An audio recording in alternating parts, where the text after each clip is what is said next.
From KPRC Channel 2, this is Houston Newsmakers with Cambrell Marshall. Good morning and welcome to Houston Newsmakers. This morning I want to start with something that is different from what I've done on this program in the past. That's because my station is starting something different. We're calling it Stronger Houston. It's the station's effort to focus on inequality in our community, from education to healthcare, jobs, and justice.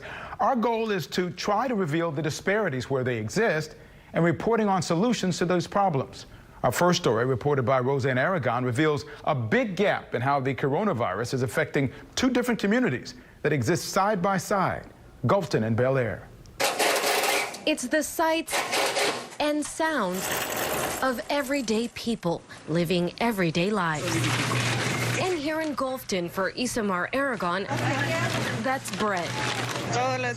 Every day we have clients coming in the morning and the evening. Seeing customers like 70-year-old Jose Hernandez taking his daily bread and coffee break after pushing his soda cart around town.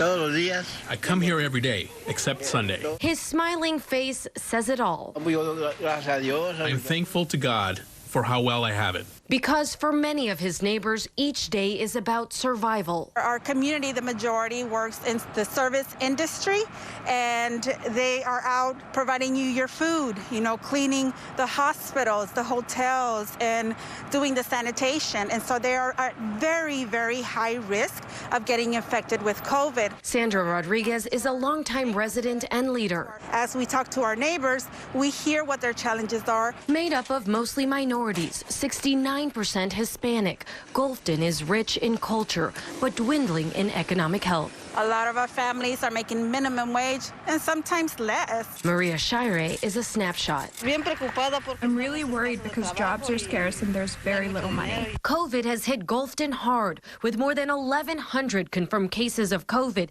and 13 reported deaths. But across Bissonnette, one major street to the east, the story is much different in the city of Bellaire. The more affluent town has reported just 78 cases as of Thursday morning. We've had a number of recoveries and thankfully no deaths. Two neighboring communities, drastically different qualities of life. A divide so stark you can see it on a life expectancy map. This is Gulfton, right here, all of this pink, and this is Bellaire.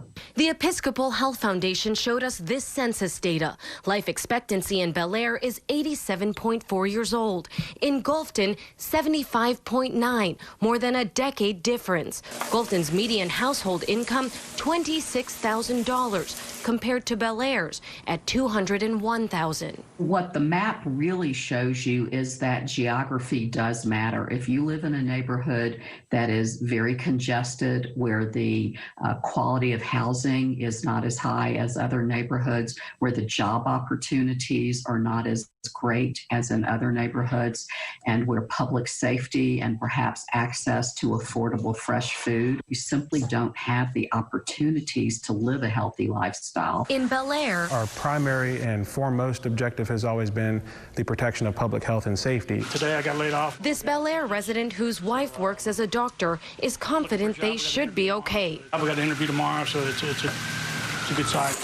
But for Gulfton residents like Guillermina, she isn't so sure. Her husband was the breadwinner and worked to clean hospitals. Like Isamar, Jose, and Maria, they didn't have health insurance. He was really scared because he knew they were bringing sick people into the hospital. But he had to work. Guillermina, her husband, and her children all got COVID. Her husband went to the hospital in May. He died on June 13th. She never got to see him. He was such a good person. He took care of my kids. It's stories like hers that have inspired District J Councilman Edward Pollard and the city to organize regular community food and PPE drives. Likewise, the mayor created a health equity response initiative and task force, accelerating data-driven, targeted, and rapid response that gets food and info to COVID residents in 22 priority super neighborhoods. Everyone just needs to lead by example. These residents need access to information, access to health care, and access to testing sites. Is everything being distributed equally? If so, we're not addressing the inequities because everyone doesn't have the same needs. Because beyond geographical lines are people, families who all want health, happiness, and Muy positiva, optimista. a stronger Houston. And we've put together a list of resources for families in need, which you can find at clicktohouston.com. Reporting for A Stronger Houston, I'm Roseanne Aragon for Houston Newsmakers.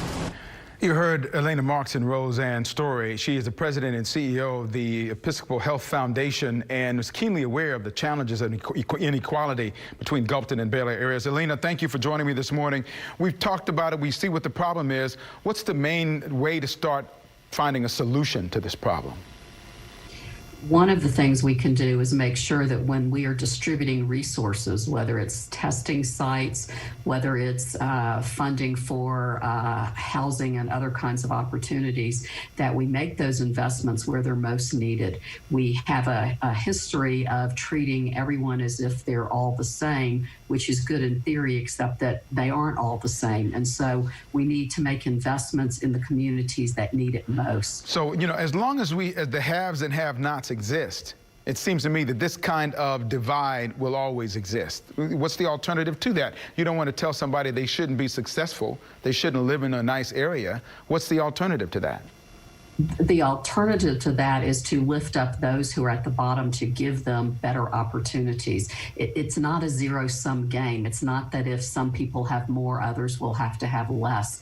If we have that mentality, then we're not going to do anything, because we're just going to be competing with each other for everything we can get our hands on. But it is not true that a more equitable distribution of the goods of our lives take something away from the people at the top. It's simply not true. Are you optimistic that by shining a light on this sort of thing that we can make some headway? I think so. One of the interesting things that has happened during COVID and after George Floyd is the renewed attention to the inequities, and the fact that while we say everyone has an equal opportunity, if you work hard and play by the rules, you can succeed, it's actually not true. There are some people who are born into life circumstances that simply don't give them the opportunity to compete fairly. And if we acknowledge that and address that through our policies and our resource distribution, I think we can make a difference. Thank you, Elena. Thank you for what you do. Thank you for being a part of this discussion this morning, and I look forward to all positive outcomes. You know me, I'm an eternal optimist, so let's hope that happens. Me too. That's what keeps you going. Yes, ma'am. Thank you. All right, thank you.